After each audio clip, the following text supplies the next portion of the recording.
Good day, everybody. This is Yin Yang in California with Morsels of a Thought, number 1716. This is how many consecutive days I come with morsels of a thought of wisdom, hopefully, that people know the things to do that are the right things to do. And when they do them, that is called creating virtue. So we create more virtue with morsels of a thought at a time. Today is the 1716th morning. I have come early in the morning. In my time right now, I've been coming at 6:10 a.m. I know it's a very strange number. However, I choose it because that's sometimes when classes begin, when you're in university. Different universities do that. I don't know if everyone does, but some do for certain. And this is from George J. Chanos, the uh, former Attorney General of Nevada, and he has written this book in terms of millennial samurai, people who are born in the millennial samurai age. Book one, A Mindset for the 21st Century. Now, that is interesting because he's talking to people that were born in a time when they didn't use rotary phones. They did not use rotary phones.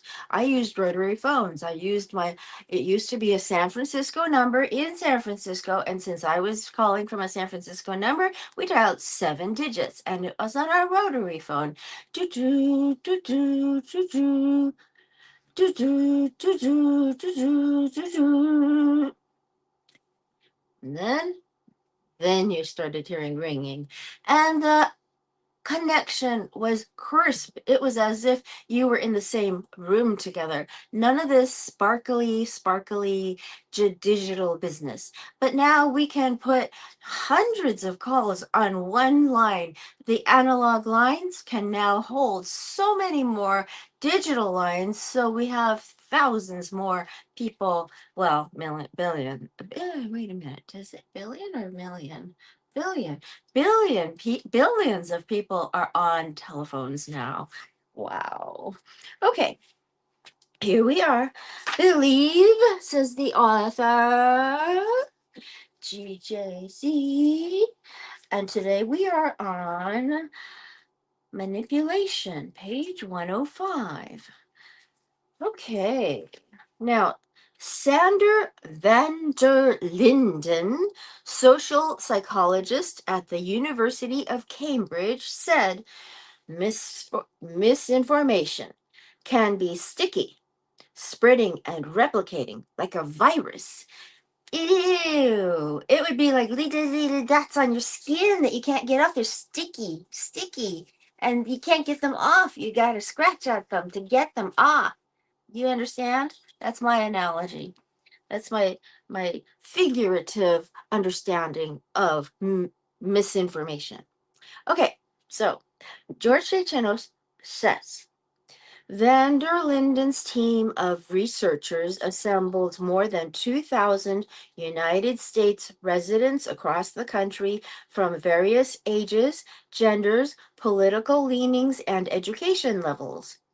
The researchers presented the group with a number of scientifically sound climate change facts in the form of statements such as 97% of climate scientists have concluded that human caused global warming is happening. They also presented the group with misinformation taken from an Oregon petition that was known to be fraudulent, which stated 31,000 American scientists state that there is no evidence that human released CO2 causes climate change. Those who were shown only the accurate information described the scientific consensus as very high. Those who were shown only the false information reported the scientific consensus very low. However, when shown both statements one after the other, the statements effectively canceled each other out, putting people back to a state of indecision. Quote, it's uncomfortable to think that misinformation is so potent in our society, end quote, said van der Linden. The importance of the study is that conflicting messages can be and are used to confuse us. Criminal psychologist Julia Shaw, the author of Memory Illusion, specializes in the science of memory. Quote, I am a memory hacker, Shaw says. I use the science of memory to make you think you did things that never happened. It turns out planting a false memory is very easy to do. Shaw says a memory is a network of brain cells, quote, end quote. That network is constantly being updated. This allows humans to learn new things and to problem solve, but as a result, Shaw says this network, quote, can be manipulated, end quote. Shaw also states, quote, in the lab, I convince people through memory hacking that they committed crimes that never happened. I do it to show that the interrogation process can really distort memories in consistent ways. Each time you, end quote. Each time you tell a story, you change the memory. You may change the details based on things you heard from someone else, creating new and possibly inaccurate or misleading connections. She says, to implant a false memory, quote, you try to get someone to confuse their imagination with their memory. Get them to repeatedly picture it happening, end quote, she says. She'll layer in detail the person's age, hometown, the name of their childhood best friend, and get them to repeatedly imagine the crime happening over and over again, even if they never did it. Over time, quote, it gets harder to decipher imagination versus a memory coming back, end quote, Shaw says. By the end, she says, it's easy to think this actually happened, end quote. Medical procedures may also be used to manipulate memories. We are currently reading Manipulation, the chapter in Millennial Samurai, Book 1, A Mindset for the 21st Century by George J. Chanos, Attorney General, former Attorney General of Nevada. And we are hopefully drawing wisdom from people that have these books that I reviewed. Now, these books have wise information. In other words, they are the right things to do. I choose them based on what they do. And when you know the right thing to do, you've got wisdom. When you do those things, you've got virtue. So we bring more virtue into the world with morsels of a thought at a time. Today is the 1716th consecutive day I've been here. Medical procedures, says George J. Chanos, may also be used to manipulate memories. Optogenetics, a technique that uses light to switch various parts of the brain on and off, has been used to erase the fear associated with bad memories in rats. Optogenetic techniques currently require cutting a hole in the rats' skulls. This has not yet been done in humans, but these techniques suggest what could be possible. Video now presents additional and alarmingly significant opportunities for manipulation. Researchers at the University of Washington have developed an algorithm to take audio of someone talking and turn that into a realistic, lip synced video of someone speaking those words. In creating a video of President Obama, the researchers used what's called a recurring neural network to synthesize the mouth shape from the audio. This kind of system, modeled on the human brain, can take in huge piles of data and find patterns. Recurrent neural networks are also used for facial recognition and speech recognition. I say my Siri doesn't recognize me very easily, though. I'll say that. Anyway, back to George J. Chanos. He says, then they then trained their system using millions of existing video frames of Obama speaking. Finally, they smoothed out the footage using compositing techniques applied to actual footage of Obama's head and torso. Quote, we're not learning just how to give a talking face to Siri, it's Siri, We're learning how to capture human persons, end quote, says Supasorn Suwajanakorn, Suwajanakorn, Suwajanakorn, a co-author of the research. Samsung, Google, and Facebook, and Intel all contributed funding for this research. Imagine a lip-synced video of a world leader saying something that is entirely false, something that could create panic, riots, or even war.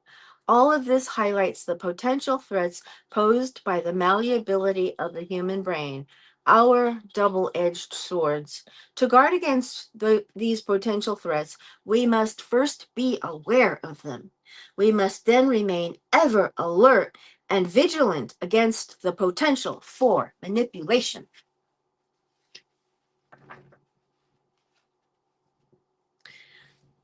Next, we're in chapter 45, Milgram's Obedience Study. Everyone should know about this landmark study by Stanley Milgram. It confirms one of our greatest human vulnerabilities. Milgram was inspired by the Holocaust. He wanted to understand how ordinary people could take part in extraordinary cruelty, something we all need to understand.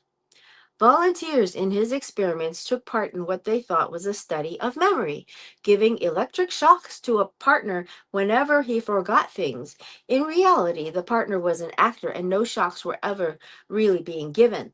The partner screamed and protested as the volunteer delivered what he thought were increasingly intense shocks. Milgram wanted to know if ordinary people would deliver shocks of a lethal voltage to an innocent man. He had a scientist in a gray coat stand in the corner of the room and assure the volunteers with phrases like, quote, "The experiment requires that you continue," end quote. 65% of the volunteers delivered what they believed were lethal shocks. His series of 18 studies found that the remoteness of the victim, the authority of the person giving the orders, and the presence of others in the same situation who obeyed all increased the likelihood of someone complying with orders to kill. Knowing this information is important because it alerts you to the power of and the potential for manipulation. We're in chapter 46. Delusion and entitlement. Delusional beliefs and a sense of entitlement are two incredibly destructive forces. Either one can prevent you from ever becoming successful or realizing your dreams. Many people have a delusional sense of entitlement. Rather than accepting personal responsibility, they think that someone else is responsible for them, or they think that the rules don't apply to them. They think that rules don't apply to them. We see this sense of entitlement everywhere. People who cut in line, people who take more than their fair share, people who run red lights, those who expect or demand accommodation or assistance, and those who fail to show gratitude for the help they do receive. All these people suffer from a delusional sense of entitlement. We are seeing more and more examples today of youth walking into stores and restaurants and simply stealing merchandise or ordering and consuming food and not paying. We see the same sense of entitlement and delusion in those who operate under the false assumption that intelligence somehow guarantees success. Intelligence alone does not guarantee success. Intelligence plus hard work plus core values generally equals success. But even then, there is no guarantee. We see a similar case of we see a similar sense of entitlement in those who believe that they deserve the respect of others, including but not limited to their parents, teachers, employers, and even the police. Some expect and demand respect even though they offer little respect in return. Respect is not something that can be demanded, it must be earned. The idea that we are somehow entitled to the respect of others, regardless of our own actions, is false assumption. We are not. Civility is something people often exchange freely in a civilized society. Respect, on the other hand, is something you must earn. We earn the respect of others through our own positive actions. These irrational and destructive mindsets are not reserved to millennials. They are exhibited by and adversely affect people of all ages. Before we go on, I'm going to remind you that we're reading from George J. Chanos, a former Attorney General of Nevada. He wrote this book, Millennial Samurai, Book 1, A Mindset for the 21st Century. He discusses AI in detail as well, because AI is using all of these vulnerabilities of ours, uh, and probably can manipulate us. You see? So I bring to you morsels of a thought. Morsels of a thought of wisdom, hopefully that we understand the right things to do for ourselves. And when we do them, they are virtue. Even when we are only taking care of ourselves, we are simply making the first few steps toward helping others. We can't help others if we're incapacitated. So we need to guarantee ourselves not to be incapacitated anymore, so you wind up having to take steps taking care of yourself first. These steps take care of yourself as well, and they arm you for the future, and you become a samurai. Imagine your figurative katana. Those are curved swords. The Japanese have these really interesting things. Every culture has so much interesting stuff in it. Okay, now the Dr. Chanos says, if you suffer from delusional beliefs or a sense of entitlement, and if you don't resolve to get past these maladies, you will without question increase your likelihood of failure. Accept personal responsibility. Accept personal responsibility for your actions and understand very clearly that no one owes you anything. For those interested in engaging with me and learning more, here's an opportunity. Watch one or more of the following videos and comment on them at millennialsamurai.com/entitlement. Entitlement. From those commenting, I will select up to 5 people to participate in Facebook Live broadcasts that will also be featured on youtube.com and millennialsamurai.com, in which we will together explore this topic. Please provide your email when commenting so that we can reach you. Video number 1 all the way to video number 10. These are YouTube videos, and they are very, very, very interesting. So it would be, oh dear, oh goodness gracious. You need to buy this book to be able to see all these videos. Video number 1 is HTTPS for, okay, first I will read the rest of this before I go into the video codes, okay? Because that'll take a while. So, to participate, answer the following questions for any or all of the above videos. The above videos and below questions can also be found at millennialsamurai.com/entitlement. So I don't actually have to read those to you, but you go to that website. And the questions that will be posed to you for each video that will be available to you on that site, millennialsamurai.com/entitlement. First, identify the video you watched. Then, answer the following questions, and there are 5 of them. Number 1, who was in the right and who was in the wrong in the video you selected, and why? Number 2, why do you think that the person who was in the wrong behaved the way they did?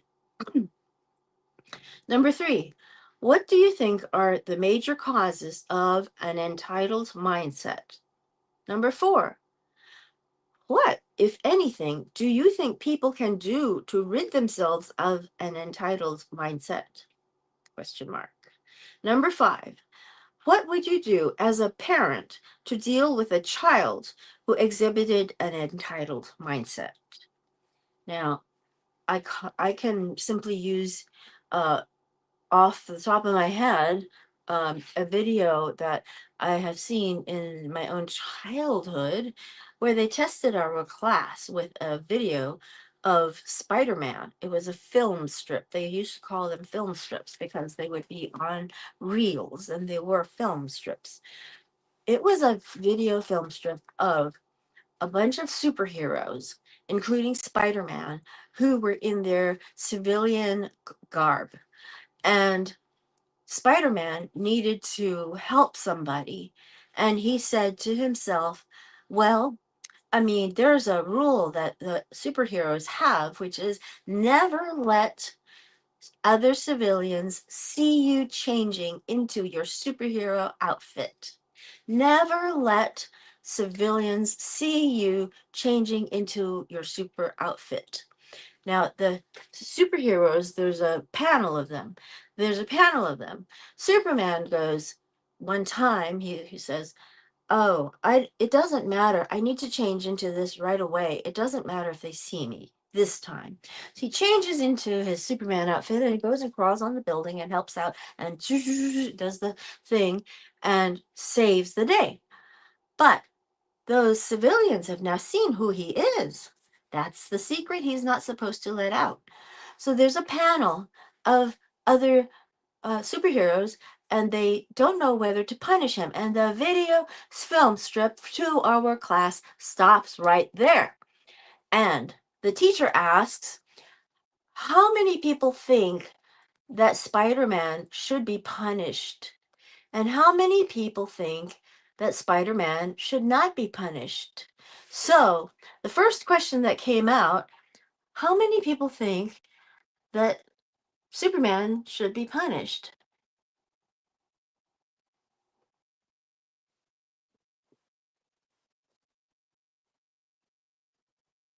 I raised my hand ever so hesitantly. I was the only one that thought so. And how many people think Superman shouldn't be punished? The whole class raised their hand except for me. And I think I might have changed my mind and raised it as well, just to be with them. I'm not sure. I don't remember. It was in fourth grade. But the teacher said, okay, now, Mary, you said that you thought that Superman should be punished. Why do you think Superman should be punished? And I said, because he was not supposed to let people know. And I simply stated that. Nobody else said anything. And then she asked the class, why can somebody tell me why you think Superman should not be punished? Spider-Man, sorry. I keep saying Superman. I mean Spider-Man. Why he shouldn't be punished? And people raised their hands and said, because he's Spider-Man. He's Spider-Man. He shouldn't get punished. Superheroes shouldn't be punished. That's what they said. So I just thought I'd raise that particular one. Who was in the right and who was in the wrong in the video you selected and why? Why do you think that the person was in the wrong behaved the way they did? Well, I think that was because he thought that it would be okay one time because he was in a hurry. That was the reason. What do you think are the major causes? Okay, never mind. This is different. But you want to go into these videos and go over by reaching the site called millennialsamurai.com. Millennial has two L's and two N's and one L at the end. millennialsamurai.com /entitlement. Okay, so I'll see you tomorrow, and I hope you have a great, great day. Okay, old Kinderhook. Come on, old Kinderhook.